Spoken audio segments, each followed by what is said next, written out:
Hello, everybody, and welcome to WOTS Weekly Features. Today's guest is Colleen Nelson, author and teacher, and we will be talking about her soon-to-be published book, The Undercover Book List. I'm Sienna Tristan, and I am back today, specially one day only, as your host.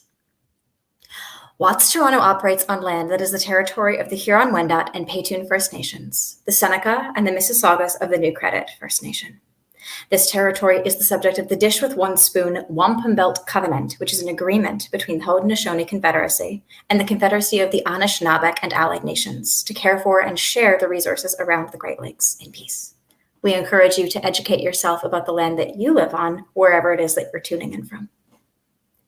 Our guest today, as I previously mentioned, is Colleen Nelson.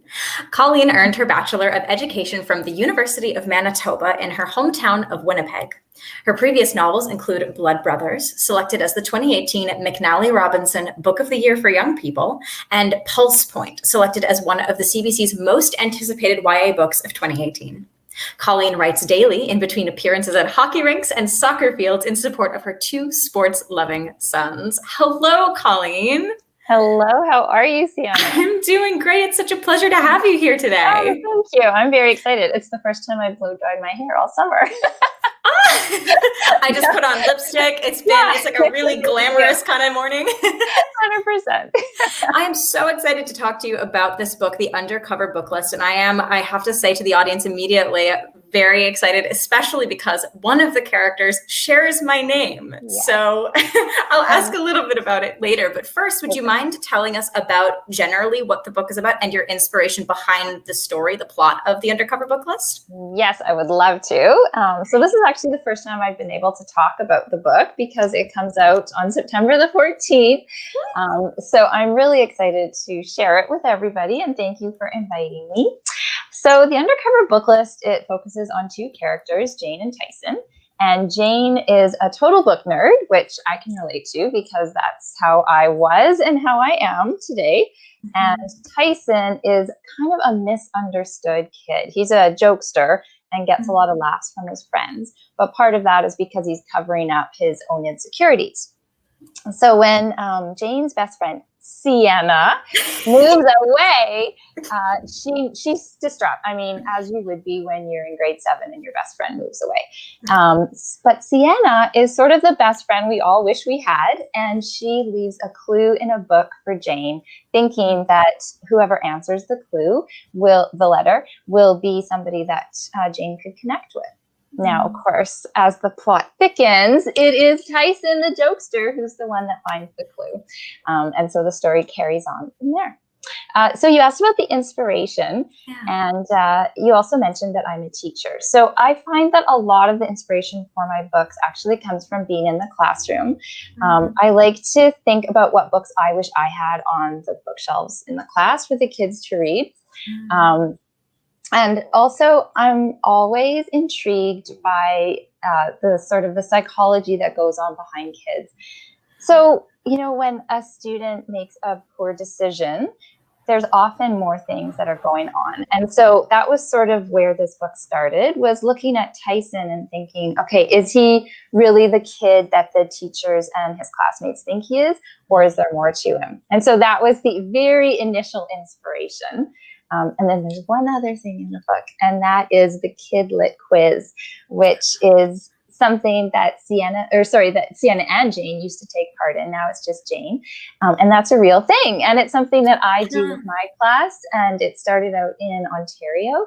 So if there's any teachers watching, it's something that all the little book nerds in your world will get such a kick out. The Kidlit quiz. I wish that had been a thing when I was a child in school. Man, come on. It was always a marvel when like the Scholastic Fair would come into your library and you get to order all the books and go to your parents like, please. Except all the kids just want the erasers. Yes, that are shaped. Definitely. I really think it's interesting about the sort of child psychology portion of it. A lot of the time, I think as adults, we forget that like we had these very rich and complex inner worlds as children that are so big and intense and like just as meaningful as what we deal with when we grow. So I think it's really cool to be able to explore that a little bit and then to mirror that to children so they'd be like, oh, like I am recognized in this Yeah, way. that's such an important part of it. Absolutely. Yeah. So what did your creative process look like when you were developing the characters of Jane and Tyson and our best friend? And that's a hilarious question. And if my publisher is watching right now, because Gail Winskill was the first person to read this, she's probably laughing to herself. So this book went through more revisions and drafts and character changes than any book I've ever written. Jane was gone at one point, and it was just Tyson's perspective. And then Jane was back, and it was in first person and third person. So the final version is like the book that was always meant to be there. But, you talk about creative process, and I am a full-fledged pantser. I have tried to plot so many times, and it just ends up becoming more work, actually, because I'm trying to fit the square peg into the round hole. So I am fine declaring myself as a pantser. And with this book, I feel like all those misguided drafts, they all kind of led to this point of having a book, because for me, it's always the voices. And sometimes getting the character voice takes a lot of rewriting, and it doesn't come quick. So I know with Tyson, he started out really, really tough and quite violent, actually. There were some violent scenes that are long gone. But I think I went a little too overboard on trying to work on the psychological aspect of him. So the version, I'm just so proud of this book. I love it. It's a book that I think I would 100% want to read to my class. And it's just got that sweetness and that warmth to it.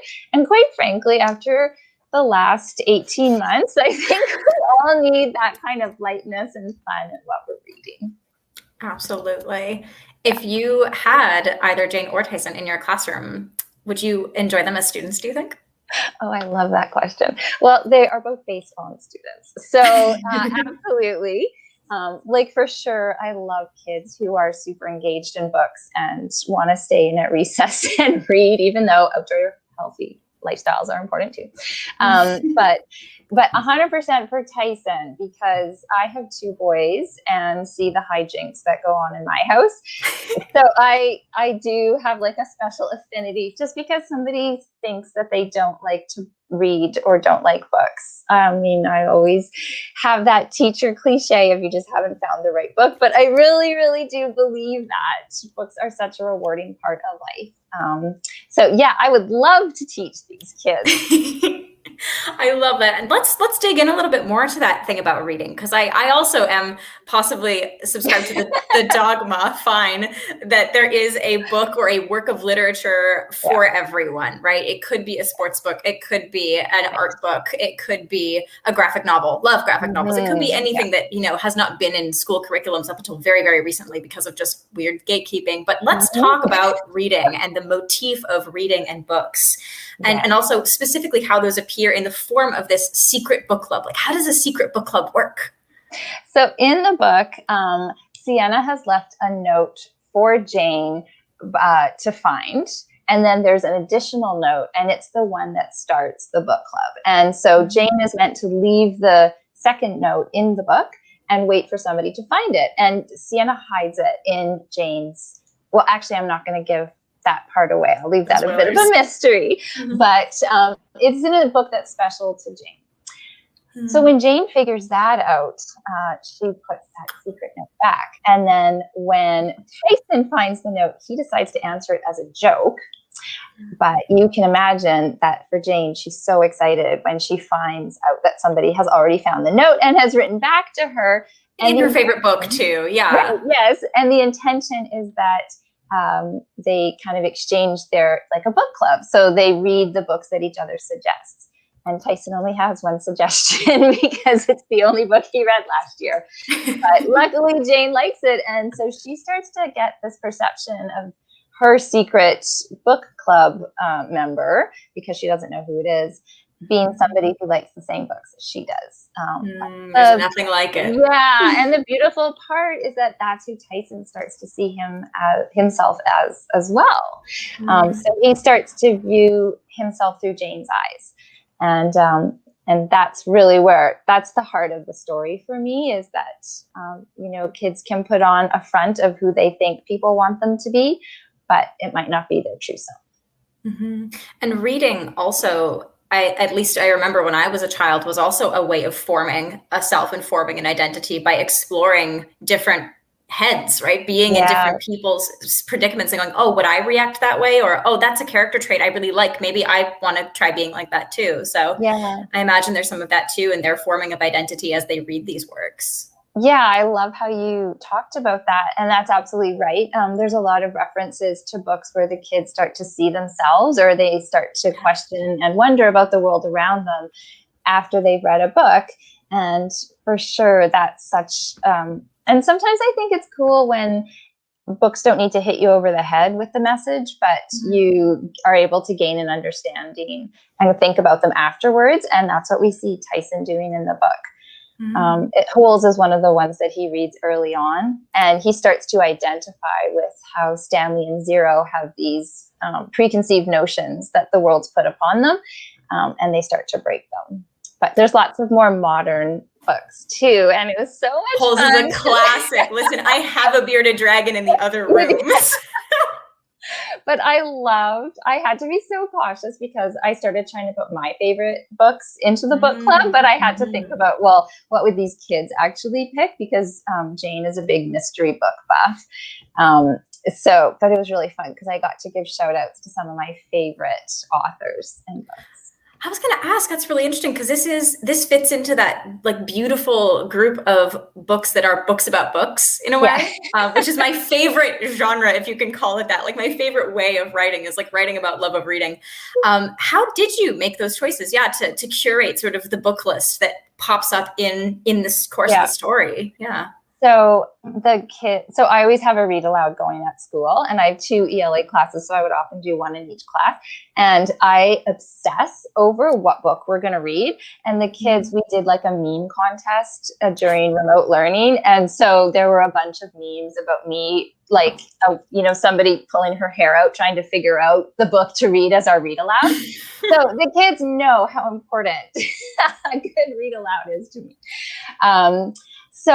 And like I said, I read a ton. So trying to narrow down the books was tricky, but I did want to have a mix of male and female authors, male and female protagonists.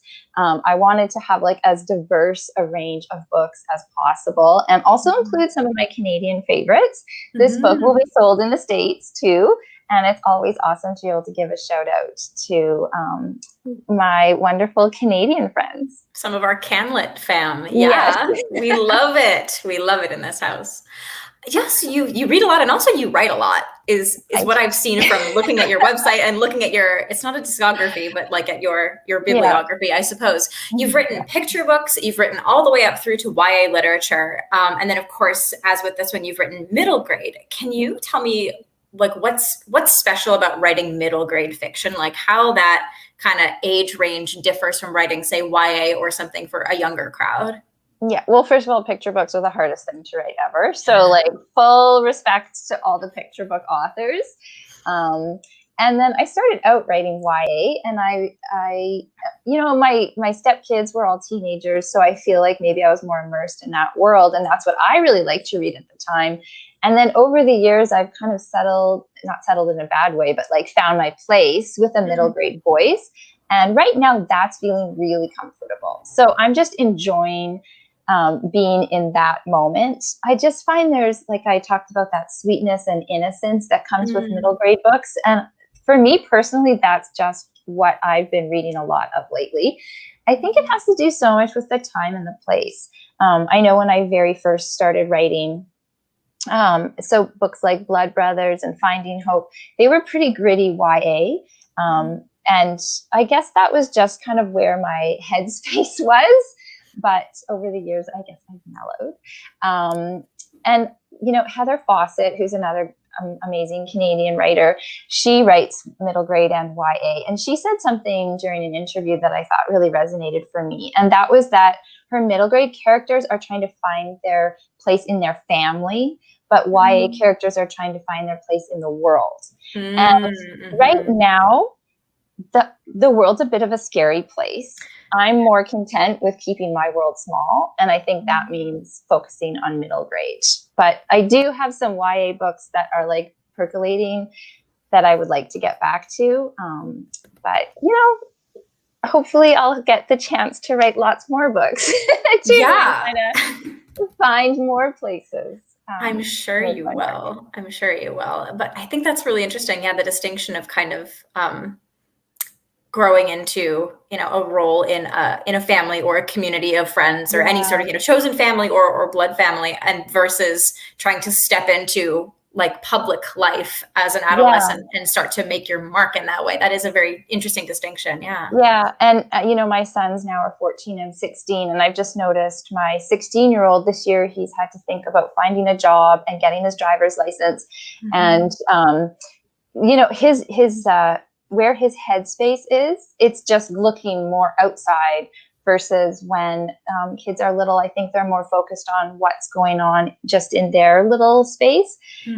So when Heather said that, it just really made sense to me. And I also think it helped me during revisions, because Tyson was still going through like all of these aggressive behaviors. And it made me realize I need to just keep it smaller and looking at just his dynamics with his own family. So we talked a little bit about your being a teacher, specifically a middle school teacher previously, but I think I want to circle back to it and ask how that informs the way that you write your middle grade characters. Like, you are interacting with human beings of this variety all the time. So, you know, do you ever pull inspiration from them? Are there any, you know, how is it that helps to evolve your writing and your characterization of middle grade characters? Sienna, I have so many funny stories. Like, share a few. Towards the end of the year, I had a group of kids standing at my desk, and they were all dying to have their name included in the book that I was working on.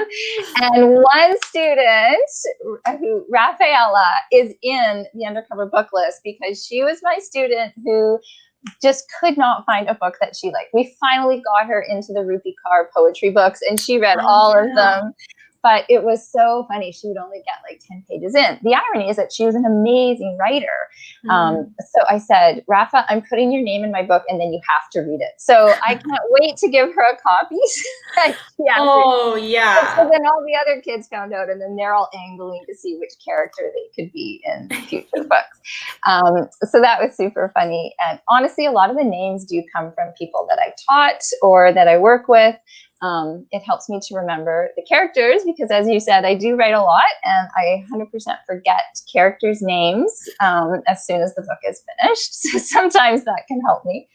And then there's so many funny scenarios that show up in the book. So in Undercover Book List, there's a scene where Tyson gets into some trouble because he is his friends are vandalizing a poster. And that is directly taken from this year's group of kids in the fall, where they had a game they thought was hilarious called the penis game, where penises were drawn on all kinds of things. And it is a game that has been played for thousands of years. This is part of an age-old human tradition. It's just not necessarily appropriate for a school hallway. Exactly. It's just so funny. Plus, like I said, I love reading books aloud, and I love Susan Nielsen's books because the humor that she uses, I mean, the kids just love it. And I'll read a part and I'll look up, and I can see some of the kids are looking at me like, I can't believe she read that out loud. And then other kids are cracking up. And I could just imagine the teacher having to say the word penis like 18 times in one chapter, and the kids would be laughing. There is some trickster energy in there. Yeah, 100%. Yeah. And then, and just the conversations, like being a teacher, and all other teachers will understand this. We live in our own little culture within a school. It becomes its own community. And I really love sharing that with other people. And I love the idea of a teacher being a guide to the students, but letting the kids actually explore the world on their own. So that's kind of like my teaching philosophy. And then it bleeds into the teachers that you see in the book as well. So that's something that I find really important. And then just the interactions between the kids.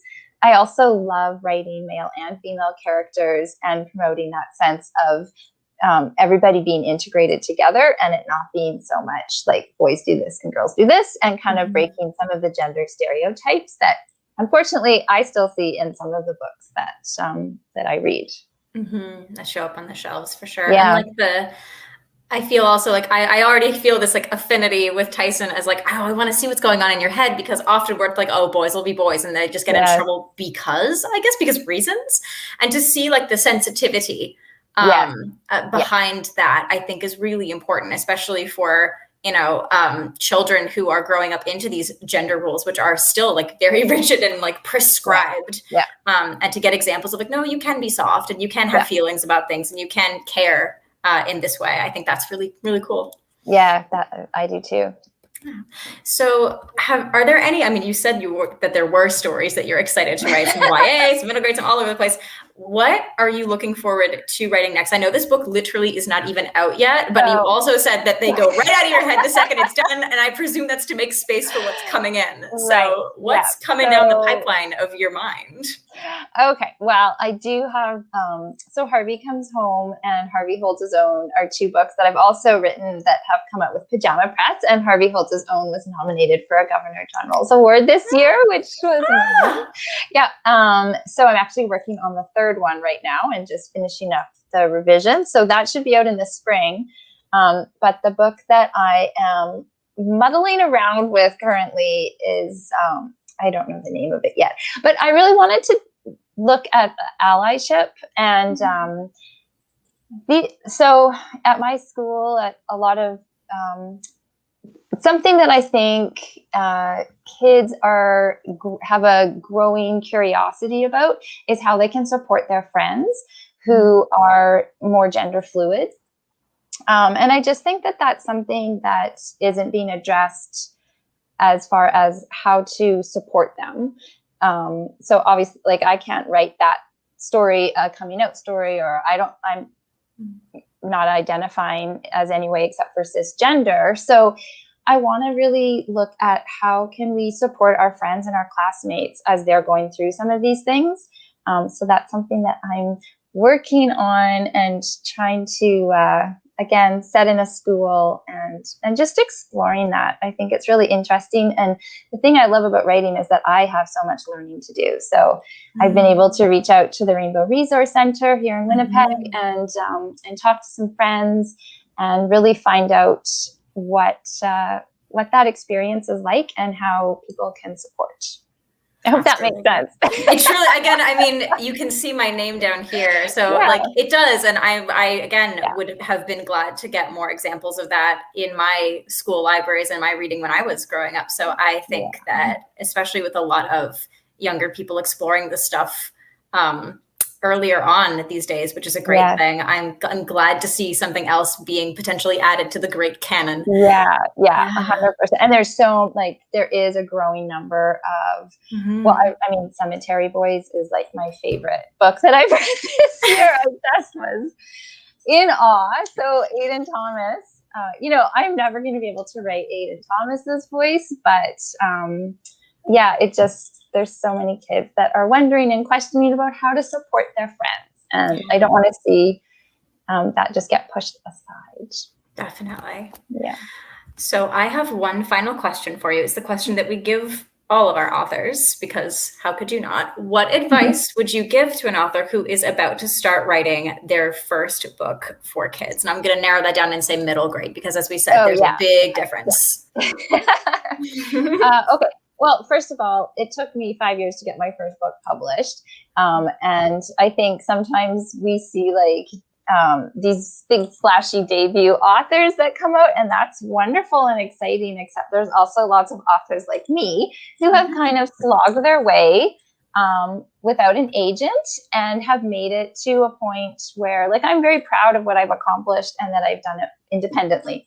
And that starts with small publishers. And I really, really feel so strongly that small independent publishers are like the backbone of publishing, because they give writers a chance and they are willing to support a new author as they're it's a very complicated business. There's a lot more to it than just writing a book. So I just like Great Plains in Winnipeg and Anita Dare were the first people who published me. And I have so much love and admiration for what they do because it's very difficult. So first of all, send your books to small publishers because you'll get the love and attention from them. Also, read much of whatever type of book you want. So if it's middle grade, read a lot of middle grade and you'll find your voice better that way. And then also, I think you need to write what you feel passionate about, and trying to, predict where the market is going to go. That's not the way to write a book unless you're a super, super seasoned author who has a big team behind them. I would say. And a crystal ball too. Yeah, exactly. Yeah, no, it's just writing is so fun. It just is. I write every single day and I can't imagine anymore not writing. Like, I don't know what people do who don't write. Right? Maybe they clean their house, maybe. that might be something, I don't know. Just stare at the wall, thoughts and ideas just come and go. Yeah, exactly. Amazing. Colleen, this has been an absolutely lovely conversation. Thank you so much for stopping by with us. Oh, thank you, Sienna. And thanks for the questions. I thought they were excellent. I'm so glad that we got to host kind of your first chat about this book. And I cannot wait for it to come out September 14th. Yes. September And 14th. I get to do an in-person book launch at McNally Robinson in Winnipeg, which is also super exciting. I feel like it's going to be a big party. Anyone who's in Winnipeg, listen, it's going to be a wonderful time. Run, don't walk. Like, go. Thanks so much, Colleen. Thank you. Take care. Take care. And thank you to everybody else at home who's been listening. To order your own copy of the Undercover Book List, head to pajamapress.ca. To keep up with Colleen's fantastic work, go to colleennelsonauthor.com. This has been today's WOTS Weekly Feature. You can tune in tomorrow where we'll be chatting spies and cyber warfare with Ed O'Loughlin. For discounts and deals, you can check out toronto.thewordonthestreet.ca/weekly-features. And from all of us at WOTS, happy reading.